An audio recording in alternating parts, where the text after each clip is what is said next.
Hello everyone, welcome back to our channel How Logical. In today's video, I'm gonna show you guys how to log into your Credit Karma tax account. For this guys, what you need to do is open up any web browser, as I have already opened the Google Chrome, and bring up the search bar and type in Credit Karma tax login and hit the enter. Make sure it takes you to the official link www.creditkarma.com. Click on that link. Now you will be taken to the new interface. At the top right of your screen, you can see the login button. Just click on login button to log in. Again, you will be taken to the new interface. Now over here, you just need to enter your email address. Similarly, enter your password over here. If you want to see your password or confirm your password, just click on show button to see your password. And once you click on login button, you will be easily access your account. In case if you don't have any account of Credit Karma, just click on create an account.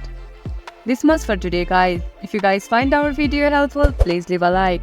And please do not forget to subscribe our channel. And also hit the bell icon for our latest video. And drop a comment for reviews and more content like this.